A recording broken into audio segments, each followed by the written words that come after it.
Good evening, I'm Wendy Mesley, and this is The National. Exclusive details on the government plan for legal marijuana. I'm in favor of legalizing it.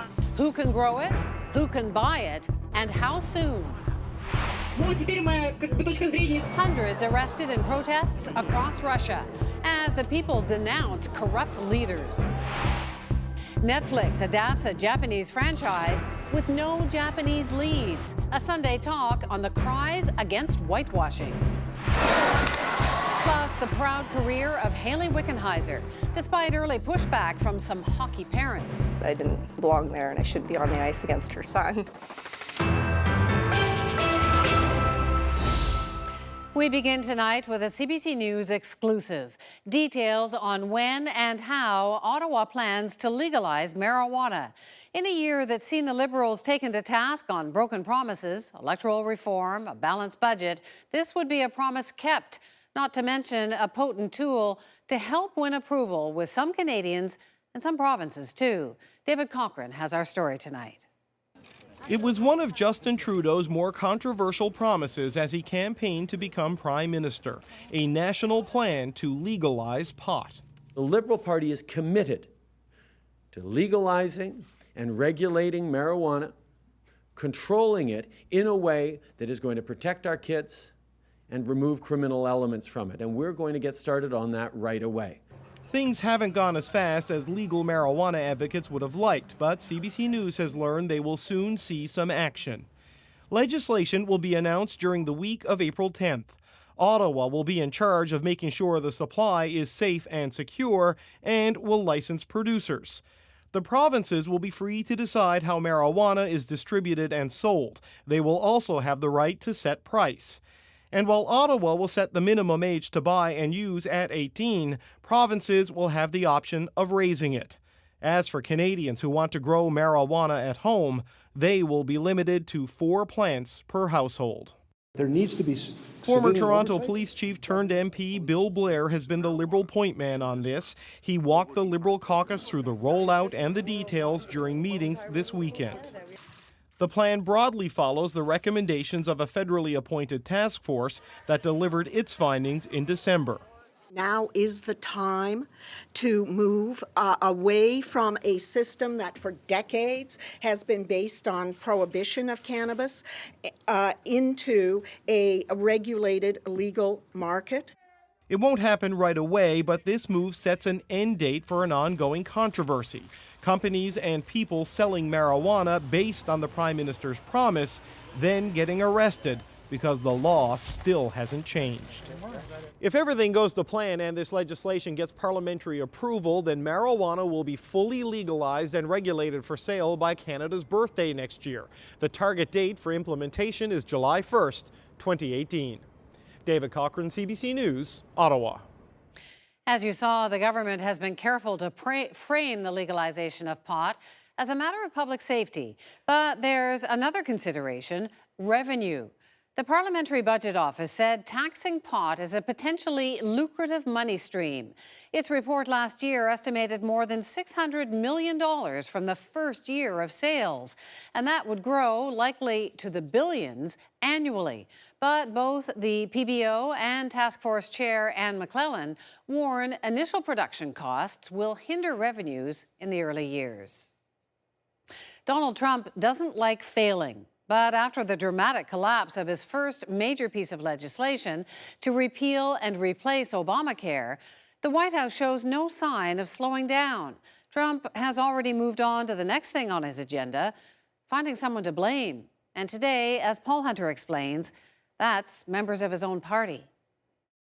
With Donald Trump's goal of replacing Obamacare now all but abandoned in this country, today rebukes from both sides against Republicans who failed to come up with an acceptable way forward. From fellow Republicans who insist it was doable. Devoting 17 legislative days to a bill and then walking away from it because it hasn't passed within 17 legislative days makes no sense, especially when this is something that we've been campaigning on for 7 years. And from Democrats, furious that Trump now says he'll simply let Obamacare, as he put it, explode. For the president to say that he'll destroy it or undermine it, That's not presidential. That's petulance, being petulant, not a president. And it's not going to work. The job of a president is to make Americans' lives better. Trump spent much of today at one of his golf courses not far from the White House, but only after he spent the weekend blaming the healthcare collapse on U.S. lawmakers. We were very close. On Friday, ignoring that very Republicans tight control the U.S. Congress, We had Trump no blamed Democrats. support. We had no votes from the Democrats. Then yesterday, he tweeted to be sure to watch the Judge Jeanine show on Fox News last night. In it, she said, Paul Ryan needs to step down. Though Trump aides later denied that he himself now wants that for the top Republican in Congress. Then today, Trump broadened the blame, tweeting, Democrats are smiling that the Freedom Caucus and others saved Obamacare. I am not going to vote for this bill because I believe it's bad for America. The Freedom Caucus is a staunchly conservative wing of the Republican Party, pushing hard last week for changes to the plan that never came. Meanwhile, though it's unclear if or when Trump will take on health care again, a warning from the White House for all Republicans. He said, perhaps it's time for us to start talking to some moderate Democrats as well and come up with, a bipartisan solution. Still, for Donald Trump, another battle now looms on another key campaign pledge, tax reform, promising to likely be harder and more complicated than reforming health care, the battle he just fought and lost. Paul Hunter, CBC News, Washington. A different kind of divide within the U.S. played out on a morning show today. In a CBS report on the polarization of American politics, Fox News host Sean Hannity got in a dust-up with veteran newsman Ted Koppel. You think we're bad for America? You think I'm bad for America? Yeah. You do? In the long haul, I think you Really? and all these opinion That's shows. sad, Ted. No, you know why? That's sad. Because you're very good at what you do, and because you have attracted a significantly You more are selling the influential. American let me people finish the short. Let me finish the sentence I'm before listening. you do that. With all due respect. Yes. Take the floor. You have attracted people who are determined that ideology is more important than facts. After the report aired, Hannity took to Twitter to describe his interview with Koppel as fake edited news. Police in London arrested another person in connection with this week's attack, but their investigation has hit a technological hurdle, a problem the Home Secretary spoke out against today. We need to make sure that organisations like WhatsApp, and there are plenty of others like that, don't provide a secret place for terrorists to communicate with each other. It's prompted by intelligence that suspected attacker Khalid Massoud used WhatsApp minutes before his rampage on Westminster Bridge, and that police are trying to get past the app's encryption. The FBI had a similar issue when it couldn't get into an iPhone belonging to San Bernardino shooter Saeed Farouk. Apple refused to help, though the FBI found other means. Apple argued backdoors weaken privacy and expose all users. These days, Russia is often seen as a country where the status quo enjoys overwhelming public support, and dissent is effectively dead. Today, a different Russia was on display. Across the country, there were dozens of rallies, thousands of protesters, hundreds of arrests. But as Ron Charles tells us, the target isn't Russia's President Vladimir Putin, at least not directly. The anti-corruption protesters gathered at the base of the monument to Alexander Pushkin, the revered 19th century poet. They were there to show irreverence for Russian Prime Minister Dmitry Medvedev, putting up a poster asking Medvedev where he got the money for a Tuscan vineyard. Police ripped it down. Officers grabbed and detained protesters by the dozen, including the main organizer, opposition figure Alexei Navalny, a longtime critic of President Vladimir Putin. The protests spread to cities across Russia, from St. Petersburg in the west to Vladivostok in the east. And I don't think it's just propaganda. Seva Ganitsky is an assistant professor of political science who's researched popular uprisings. In an autocratic country like Russia, the easiest way to have legitimate protest is to focus on corruption. never on the leader, but the corruption. Navalny took that tack when he released this YouTube video earlier this month. It now has over 12 million views. In it, he tries to link Medvedev to hundreds of millions of dollars in ill-gotten estates, yachts, and that Tuscan vineyard. He only mentions Putin at the very end, committing to run against him in next year's presidential election. March has not been a good month for critics of Putin. Last week, Denis Voronenkov, a former Russian politician and whistleblower, was gunned down in broad daylight in the Ukraine capital, Kiev. And lawyer Nikolai Gorokhov sustained life-threatening head injuries after falling from a window of his fourth-floor apartment the day before he was set to appear in court regarding alleged tax fraud involving government officials. Navalny had to face what he calls a politically motivated corruption conviction last month, which technically precludes him from running for office. Gunitsky isn't too worried about Navalny's fate. They've accused him repeatedly of things like corruption, incitement, and things like that, but he's too visible of a public figure to actually crack down on him too harshly. So I think the Russian government is playing a waiting game. In fact, Navalny and his campaign team have so far been able to tweet and broadcast from detention. His campaign chairman, Leonid Volkov, called on supporters to get the word out about the protests, which he said won't be covered by state-controlled media. Ron Charles, CBC News, Toronto. Far-right French presidential candidate Marine Le Pen stood before supporters today and said she would usher in an end to the European Union. L'Union européenne va mourir. Parce que les peuples n'en veulent plus. The European Union will die, she said, because the people don't want it anymore. Le Pen is energizing supporters a month before voting begins. Polls put her neck and neck with centrist frontrunner Emmanuel Macron. However, analysts predict she will lose in a second-round vote runoff. My priority will be to heal the divide and to ease the frustrations. Hong Kong has selected its first female leader today, Carrie Lam. She may be vowing to heal divides, but she was selected by a committee influenced by Beijing. Pro-democracy activists have denounced today's committee vote as a, quote, fake election. Coming up, I wouldn't say it was war, but it was more than just a hockey game for us. the passion of Hayley Wickenheiser, how it broke down barriers and made her a role model. Plus, the politics of adapting foreign stories. Is it wrong to change race? The federal NDP held its second leadership debate today.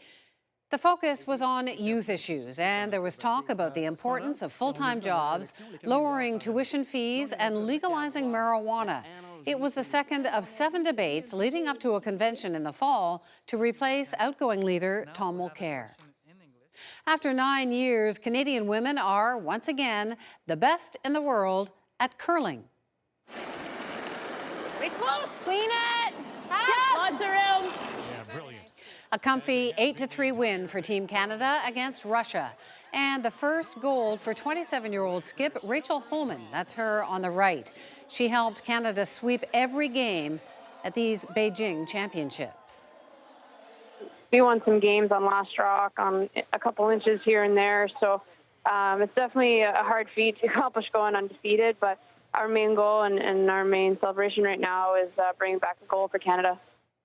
Heading into next year's Olympics in South Korea, Homan also has some home ice advantage. She's from the Ottawa area, where Olympic qualifiers start in December. Another PR setback for Uber after a dramatic accident in Arizona. But it could also be a setback for autonomous driving. That flipped-over Volvo is Uber's self-driving test car. Police say it wasn't at fault, and the other car failed to yield. No one was seriously hurt. It's not clear if the car was in self-driving mode, but Uber is now taking all of its autonomous cars off the road. Keep your eye on the escalator going up in this Hong Kong shopping mall. Suddenly, it reverses direction and speeds up, injuring at least 18 people. It's not clear what caused the malfunction, and the escalator had been inspected recently. A BC family will soon get its day in court after being shattered by a misplaced cancer diagnosis. At stake is $1 million life insurance settlement, and they hope an admission that mistakes were made by the medical system. They allege they were not told the results of a cancer biopsy until it was too late. Greg Rasmussen has the details. Eric doesn't know this is happening, by the way. A wedding video celebrating a life together, a ceremony that had been delayed over the years due to tight finances, children, and work. But in 2012, Shannon and Eric Nolting knew time was against them. He's like, I want people to come for a wedding, not a funeral. I want them to come and see us happy and joyful.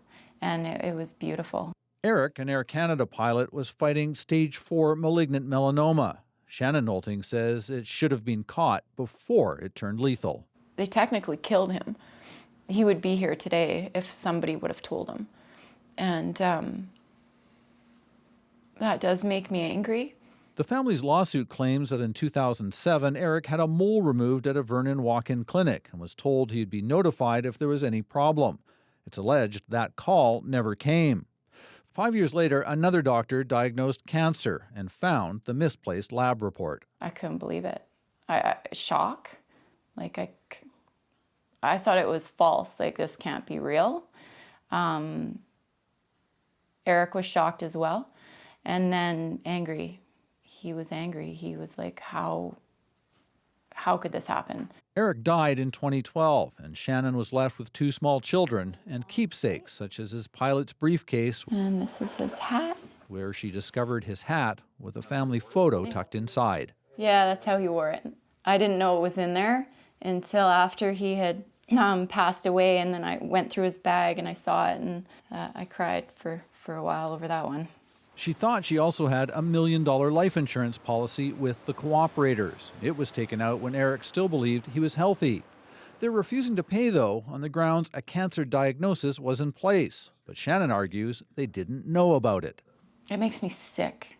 It makes me sick to my stomach that a single mom with 2 young children that aren't even in school full time, who's barely getting by because her husband just passed away, and is trying to go through that grief, and then they'll find this loophole like this.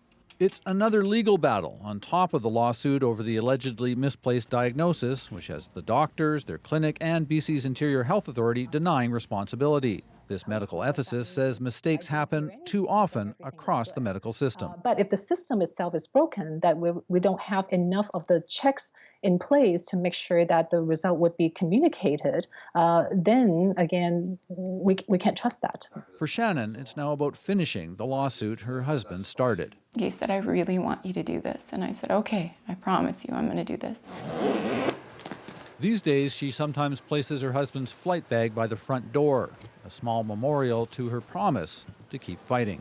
Greg Rasmussen, CBC News, White Rock, BC. BC Corrections announced today that convicted sex offender Christopher Neal has chosen to live in Vancouver when his sentence comes to an end this summer. Neal was nicknamed Swirl Face for the way he altered images he posted of himself sexually abusing underage boys in Southeast Asia. Investigators were able to unscramble his image, and he was charged in 2013.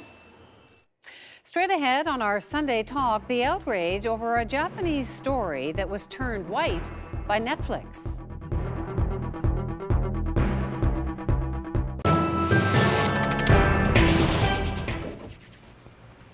And this is something else that's in use now and will one day be a part of every home. It's called the video phone.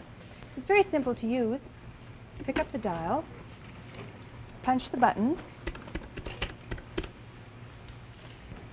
and I just press a button, and here I see Lloyd. Hi. Hi, Sandy. And how are you? I'm fine, thank you. I can't see you yet. You can't see me? You No. can just punch up a button. There. Oh, there you are. See, There you I'm are. right in front of the lens. Beautiful. Mm-hmm. Very good, but I can control this. If I'm off center, you can't see me anymore. So, You'd only want to do that if you weren't properly dressed, though, wouldn't you? right, so there'll be no peeking at ladies when they're dripping wet and fresh from the tub.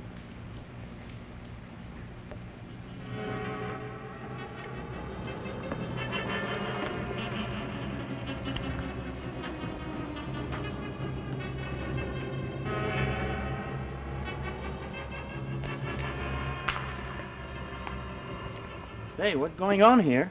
Yo, what's your name? What are you doing? Je m'appelle Guillaume Lieberman et je prends le français. Oh, he says he's Willie Lieberman and he's learning how to speak French. Well, tell me how this little machine works, Willie. Well, this is a teaching machine, and it's very simple. Even an adult could use it. You see, in this box on magnetic tapes are 22 15-minute French lessons. So say I want lesson number 5. I turn the dial and pull the switch. Yes? Now, after each phrase in French, there's a pause. So if I want, I can repeat the phrase into this microphone right here. And it will be recorded on another channel. Later, I can turn back and hear both myself and the teacher, and I can check my pronunciation. That's great.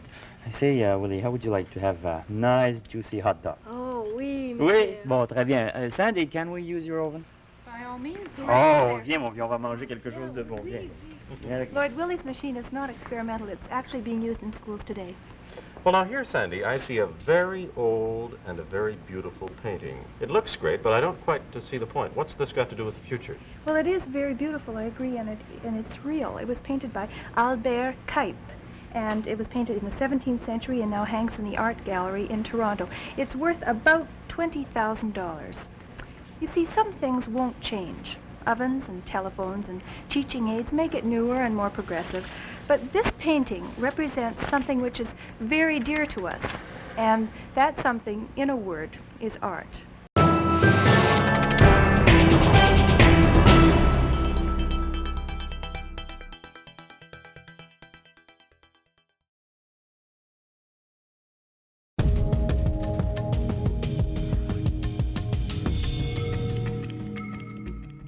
Time now for the Sunday Talk, where we tap into the debate of the week. This week, whitewashing in film and television. Is it okay for Hollywood to take whatever they want from other cultures and make it their own?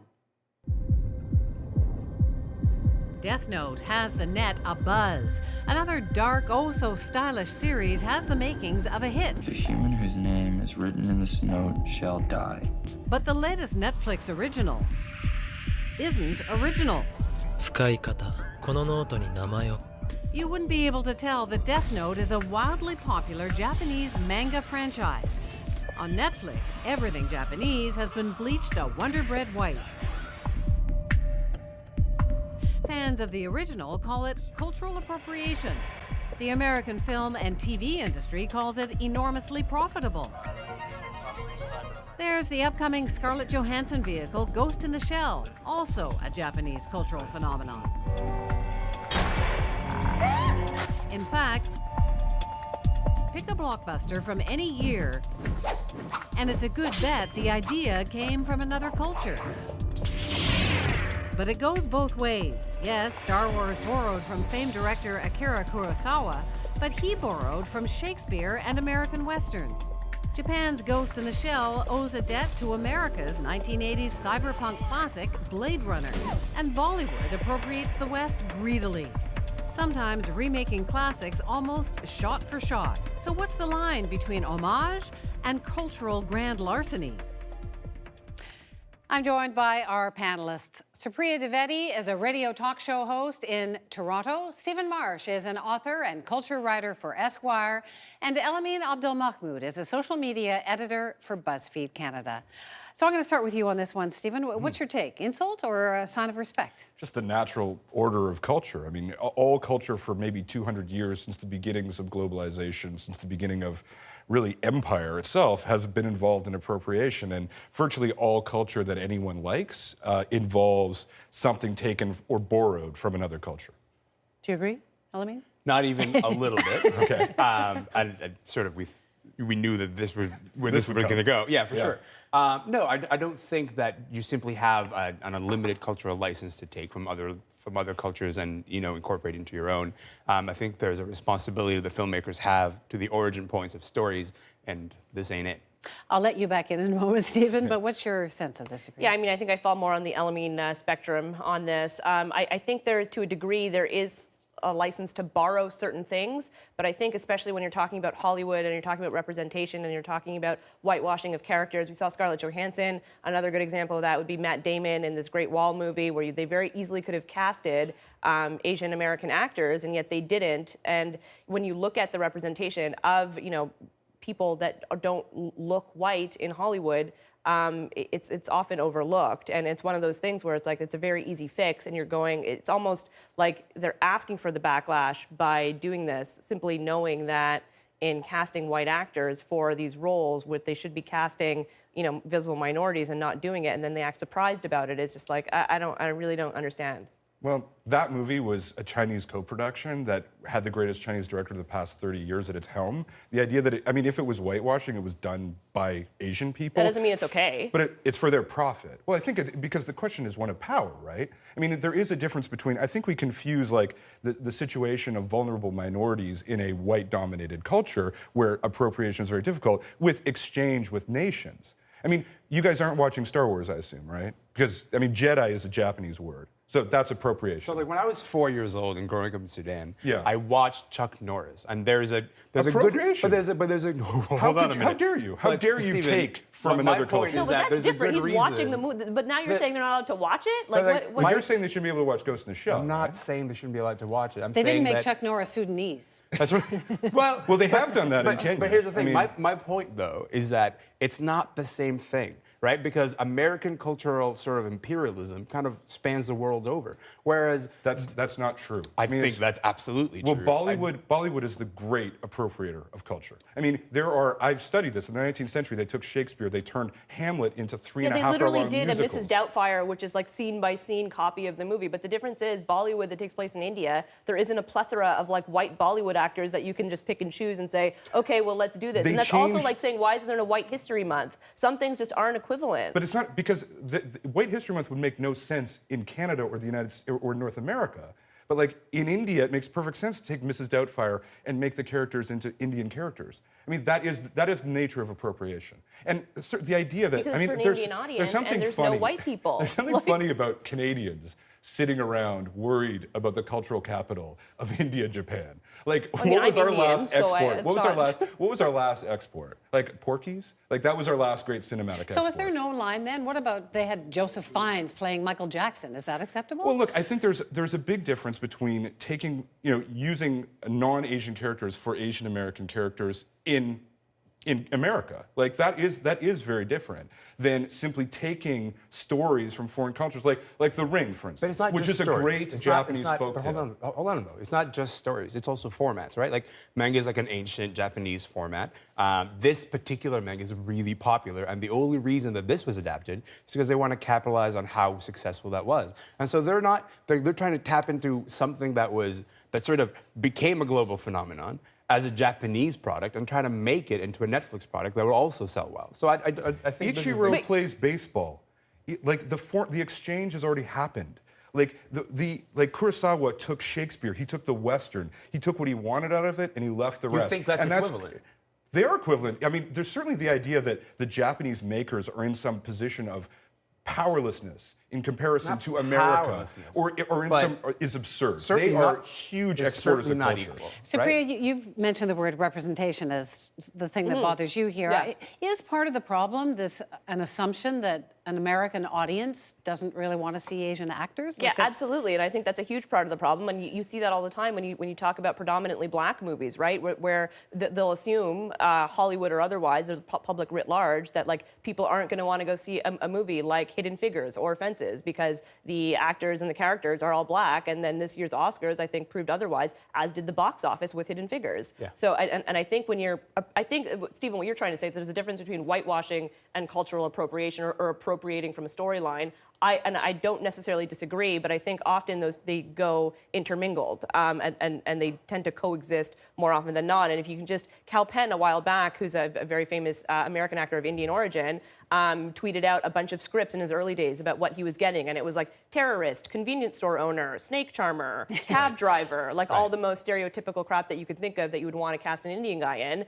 And I think that's a huge problem that Hollywood has, whether on the TV screen or on the movie screen. Well, have you seen the white characters in Bollywood movies? I mean, they're all terrible stereotypes. They're all like British officers twirling their, like in that great cricket movie from 5 years ago. And it's not like white people in Well, India never did anything bad to them, so well, they would have no my reason point is, to my do point that. is, like, it's not really represent surprising. them that way. It's not. Well, the question is here is one of power. The question, that is exactly the place to look at it. And the simple truth is that Japanese culture industry is in absolutely no danger from Hollywood. They have taken and given back. They are absolutely on par. I mean, the GDP of Tokyo alone is at 5 times Canada's. So the idea that there is some kind of like power imbalance But it's about between producing Japan something and that's Hollywood uniquely is Japanese, just simply right? hilarious. Like, that's what it is to me. It's like producing something that's uniquely Japanese and then trying to say, let's just reset it in Seattle. Who are we to define what's uniquely Japanese? I think they the don't. Japanese people are. That I'm not doing that, right? Like I'm reading the cultural criticism that's coming out,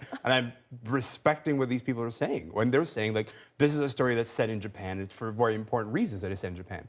And if this story was borrowed for the truly universal, themes that the makers claim it was for, then it would have been just as easy to cast a Japanese American actor. It's not like there was a shortage of those. Well, you're talking about the suits in Tokyo and Hollywood. They don't care about. They care about money. But That's Stephen, the there's point. been a real backlash here, right? Like there's a lot of people who find this insulting. So you don't think Well, that? I think there has to be some kind of distinction. Because I think there is a real problem with whitewashing. The fact that there's never been an Asian American leading man, for instance, in North America. I mean, that's absurd, right? And that is actually a problem. And there are ways of doing this. But like, if you're going to throw out the exchange of narrative that globalization has brought with it, that is the greatest thing we could. I don't think either of us would want to take it to that line. I just think like there's so a way who's of getting suffering here? We're talking about a Japanese Supriya film. and Elamine, who's suffering here? Like who does this hurt? I mean, I think I don't think it necessarily hurts people, but I think it's one of those things that if you don't see yourself represented on screen or represented in popular culture, eventually it erodes away at you because you don't see yourself in the society that you're living in. I mean, that's how I think I would So this would characterize hurt it. Japanese Americans? I mean, particularly people who like come from the origin points of these stories and then see these stories reappropriated Like, look, to faces that don't look like them. If there was a Ramayana remake in Hollywood and they casted all white actors, I would be a little bit like, what? Why don't you get any Indian people to be in that Bhagavad Gita Ramayana story? Like, it's just one of these things where it's weird. It's like you're going out of your way to almost be offensive and to sort of invite this sort of criticism in a way. Last word to you, Stephen. Well, I mean, I think multiculturalism creates like this natural tension. But the question is to actually navigate this so that we keep cultural exchange and don't pathologize it. Because it's actually one of the most beautiful things about living in a multicultural era, in a multicultural space, is that you get access to different people's stories told differently. And if we lose that because of some kind of like siloing off how we're all supposed to be in our own little cultures, that's a terrible loss. Well, you're seeing different silos. That's the issue. Right. You're not seeing people reflected, and you want everything reflected, and I guess that's where the conflict is. Anyway, we've had 2 weeks back to back talking about pop culture. I think we might have to talk about Trump or something next week. No. Thanks very much. That was fun. Up next, hockey star Hayley Wickenheiser looks back on a groundbreaking career and one particular moment with Don Cherry. Don says that I got him in some trouble, but She recalls her famous outburst of pumped-up patriotism and other golden moments from the game she loves.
Women's World Hockey Championship begins this Friday in Plymouth, Michigan.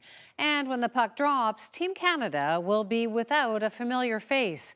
Hayley Wickenheiser announced her retirement in January. Over the course of her storied career, she was more than just talented. She changed the perception of what women are capable of in sport.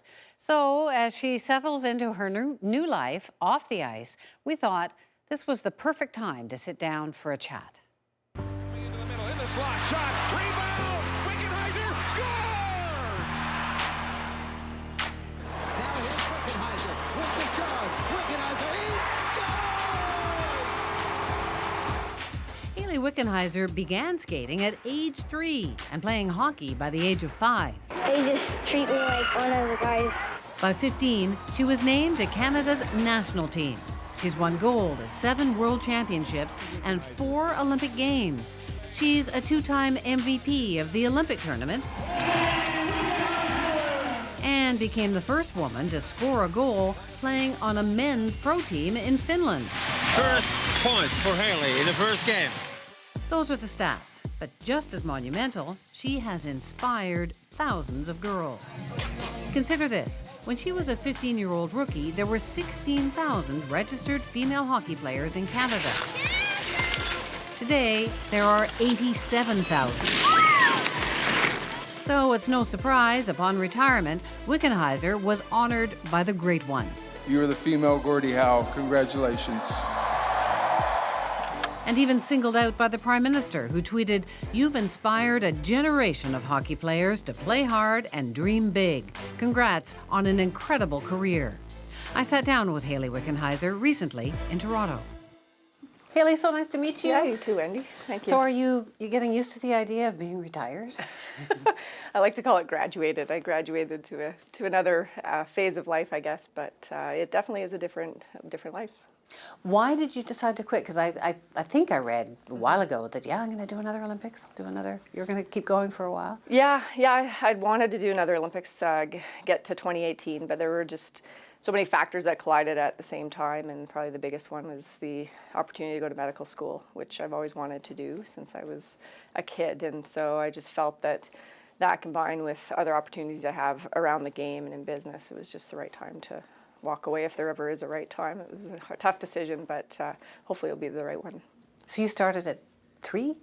Yeah, I started skating when I was 3, and I started playing when I was 5, and grew up in Shaunavon, Saskatchewan, small town, and my parents were both school teachers, so they were always around the rink.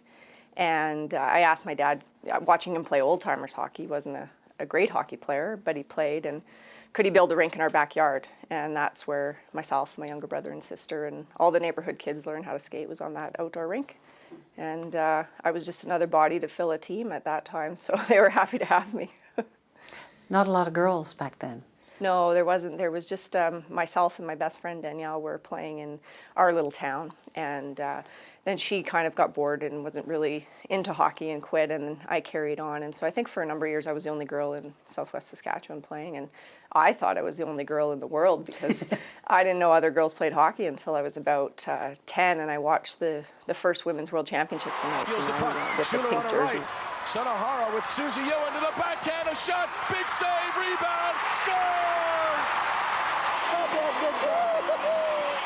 That's the first time I knew that women played hockey. It was hard, right, for you?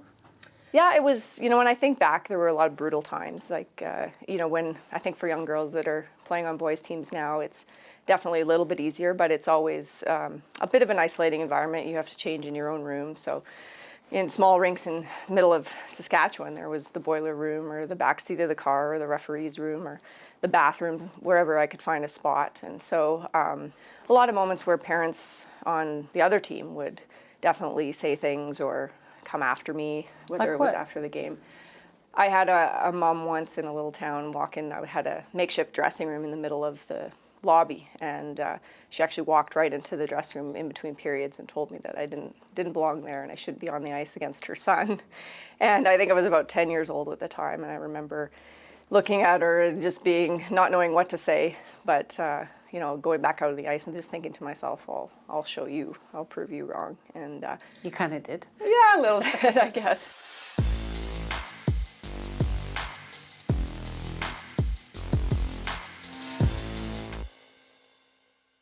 Did you disguise yourself?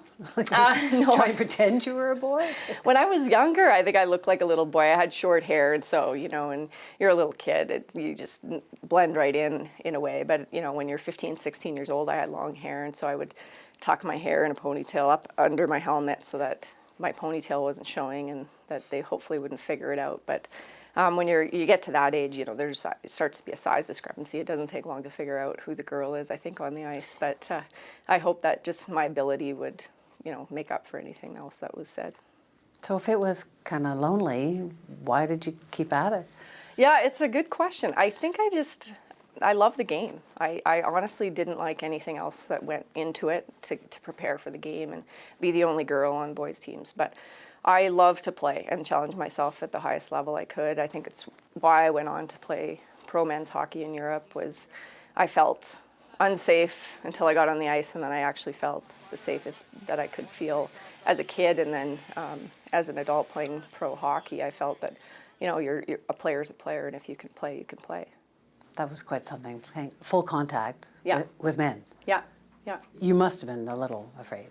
I wasn't afraid, but I was always aware. So whether there was a practice or a game situation, I was always hyper aware that at any time I could take a hit that could end my career, that I had to change my game, and where in the women's game I played more of a physical style.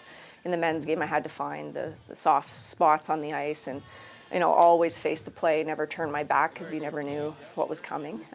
But I wouldn't say I was afraid. I was always confident in what I was doing, but I knew that there were days that it was going to hurt.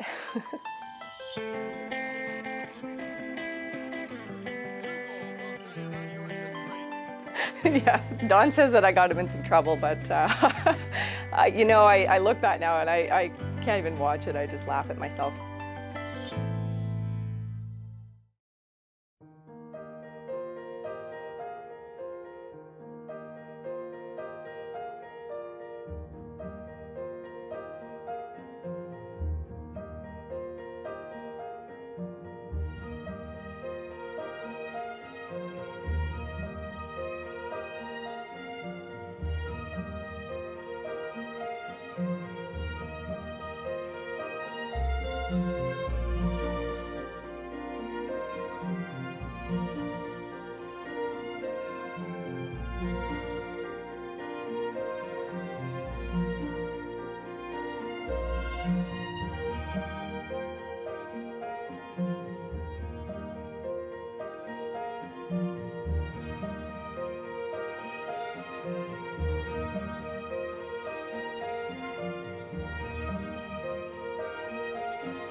Probably everybody in Canada remembers the game in the Sochi, the last Olympics, when the women won. It's kind of one of those classic moments. Yeah. What was it like for you?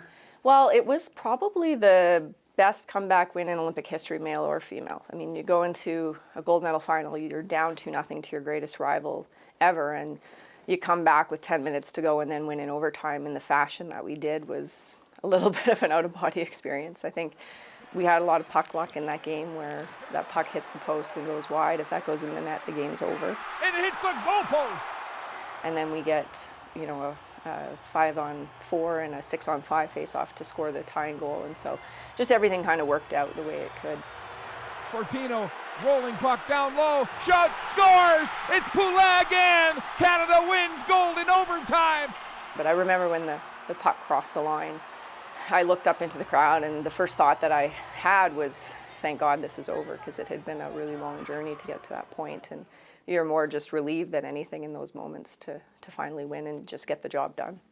It's kind of gone down in history as one of those hockey moments, along with all the male team moments that everyone remembers. That's pretty special. Yeah, I think that the women's team through the years, we've had some really epic sporting moments that will, you know, go down in history as hockey moments, not male or female. And I think of the 2002 win in Salt Lake City where we spent 28 out of 60 minutes shorthanded and then ended up winning despite all the odds. And then the Sochi game in 2014. I mean, those are two epic moments in hockey history. 5 seconds to go. 4. Broken up by Bottrell. Canada wins the gold on a red letter day in Salt Lake City. One of my favorite moments is you with Don Cherry afterwards. Yeah, Don says that I got him in some trouble, but you know, I look back now, and I can't even watch it. I just laugh at myself. Haley, have you ever seen any penalties? In my life, I've never seen anything like it. It was absolutely atrocious, but you know what? The Americans had our flag on their floor in the dressing room, and now I want to know if they want us to sign it. We are so happy. Good for you. Good for you. I don't really regret it, or I don't wish I never said it, because in the moment, it was just the pure emotion of how I felt. And I think, you know, when I talk to Bobby Clark, he talks about the 72 series and how it was like war, Canada against Russia. And I think for us, in some ways, Canada against the U.S., I wouldn't say it was war, but it was more than just a hockey game for us, especially being in the U.S. and having September 11th and the heightened emotion around the games. And there was a lot going on, and yeah, that was a moment. Did the Americans invite you in to sign the flag? I think a few of them still aren't talking to me to this day. Yeah, it was, we had played each other 8 times before the Olympics, and we had lost 8 straight. And so going in, no one thought we could win, and we were underdogs. And I think just that combined with just all the emotion that goes into winning an Olympics or being at an Olympic Games, I think that was why I said what I said. When you retired, Wayne Gretzky said that to him you were like the female Gordie Howe. Yeah. What did you think of that comparison? Well, I think it's awesome. I mean, anytime Wayne Gretzky says anything, I'm all ears. So, you know, for me, it was amazing to have him at the event and to come on the ice. I grew up dreaming to be Wayne and Mark Messier and the Oilers of the 80s, and I tried to do all that they did on the ice. And then, you know, the last game, so to speak, there was Wayne standing out there, you know, kind of cheering for me in a way. And so, and for women's hockey, I think it's a big moment, and it just shows how far the game has come. This is so special. You've touched so many lives. You've opened so many doors for so many young girls to be able one day to win a gold medal.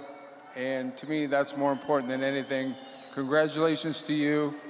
You played with heart, desire, finesse, speed, skill. And the only other person, the greatest player ever lived, I think he'd be happy if I said, you were the female Gordie Howe. Congratulations.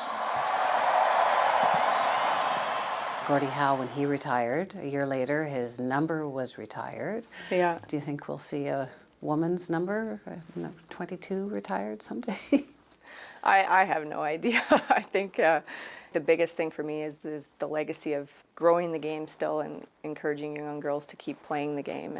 But aren't we there? Isn't it time for a woman's number to be included in that ritual? I don't know. Maybe it is. I don't know. It won't be my decision, but if they decide to do it, it would be... You wouldn't say no? No, it would be a huge honor. I guess you would never say no. Well, thanks for all the exciting moments and good luck. Wendy. Thank you.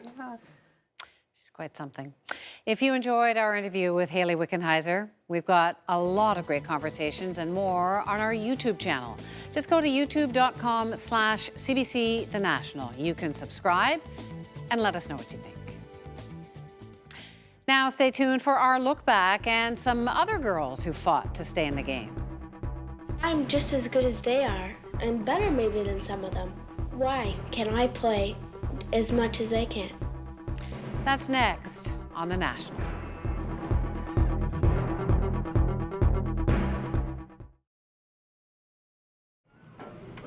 Problems were removed when the... Strangely, radio tape also plays a vital part in the television newscast.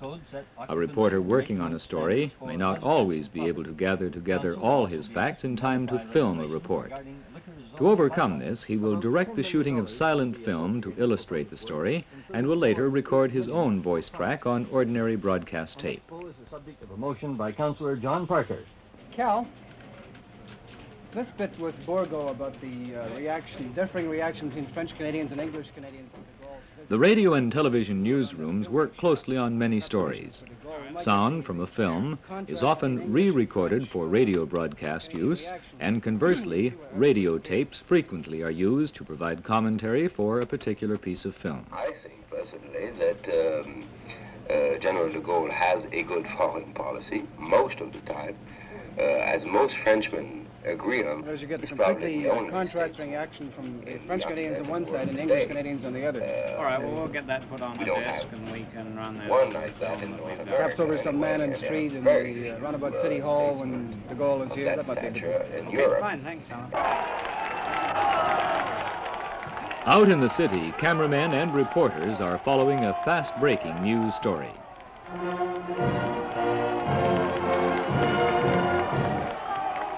Which at any time can take an unpredictable turn.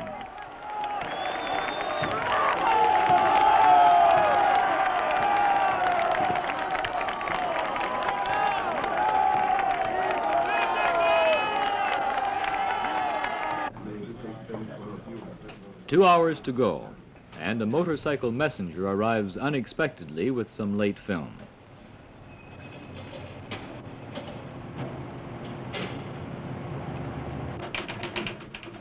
Again, the lineup order is changed to permit the inclusion of this new item. Dickie, is that film from Quebec ready yet? Oh, not till then, eh? Well, I can't wait. Okay, bye-bye.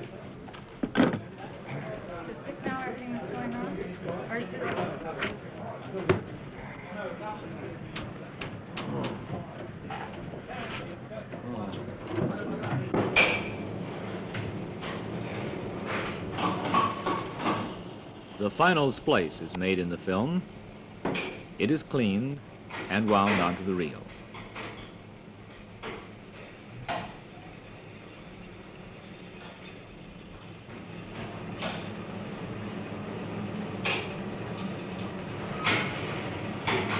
That Austrian balloon team is going to take another trip on Friday. Many people express surprise at learning that a newscast for television is rehearsed. The reason for this is that each program must begin and end on a precise second. Because of this, every item must be timed, and the duration of each film checked under actual studio conditions to provide an accurate count. You give me a cue at the bottom. The announcer can familiarize himself with the script. Last-minute changes can be made, a word deleted or added to improve the sense, and material eliminated to ensure perfect timing. Even so, the rehearsal provides nothing like the preparation of other types of television programs.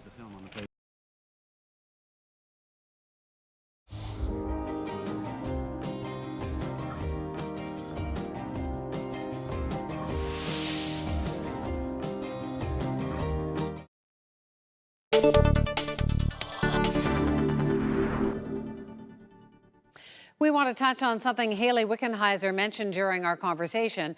You heard her say as a little girl she dreamed of being Wayne Gretzky or Mark Messier. Turns out she wasn't the only one. Our look back tonight, the girls who dropped the gloves. Gail Cummings was 10 when the dispute began. She'd made the All-Star team in Huntsville, played goalie, and by all accounts was first-rate. 4 wins in 4 games, including 1 shutout. The problem was with the hockey bureaucracy. The Ontario Minor Hockey Association threw her out of the game, declaring she could not play in integrated competition. Tina and Robert Forbes have been more than just father and daughter throughout this ordeal. He's a lawyer and she's been his client, fighting a Yarmouth Minor Hockey Association rule that prohibits girls from playing in the league. Her teammates don't seem to mind playing hockey with a girl, but many parents are bitter about it, and 2 league executives have already resigned over it. If I was going to work with girls, I would have joined Girl Guides or Brownies or whatever. Coach Jerry Hartwell expected to be suspended last night for letting Heather Cramble play hockey. Heather is a defense person for the 11-year-old Transcona Pirates. She's one of 4 girls who've been officially expelled by minor hockey officials because the rules say only boys may play. Well, like, we're behind her 100%, eh? And I hope she can play for this year and next year and all that. Oh, why shouldn't I continue playing? Just because I'm a girl doesn't mean I can't play. Justine Blaney is using the Charter of Rights to argue that she should be allowed to play defense on the team she preferred. The 12-year-old has played hockey for 2 years on a girls' team, but the boys' team offers more opportunity. They have double the ice time, double the number of levels, and play more games. I'm just as good as they are, and better maybe than some of them. Justine Blaney turned 15 yesterday. Almost 4 of those 15 years have been spent fighting a system that wouldn't let her play hockey on a boys' team. Yesterday, she won that right. The Ontario Human Rights Commission ordered the Metro Toronto Hockey League to let her play. All I feel like is I've done something that I've accomplished, something that I believed in, and I'm proud that I actually was able to fulfill a dream of mine, and hopefully I can't wait for my first game. And that's the National for this Sunday night. For news at any hour, you can always go to our website, cbcnews.ca. I'm Wendy Mesley. Thanks for watching.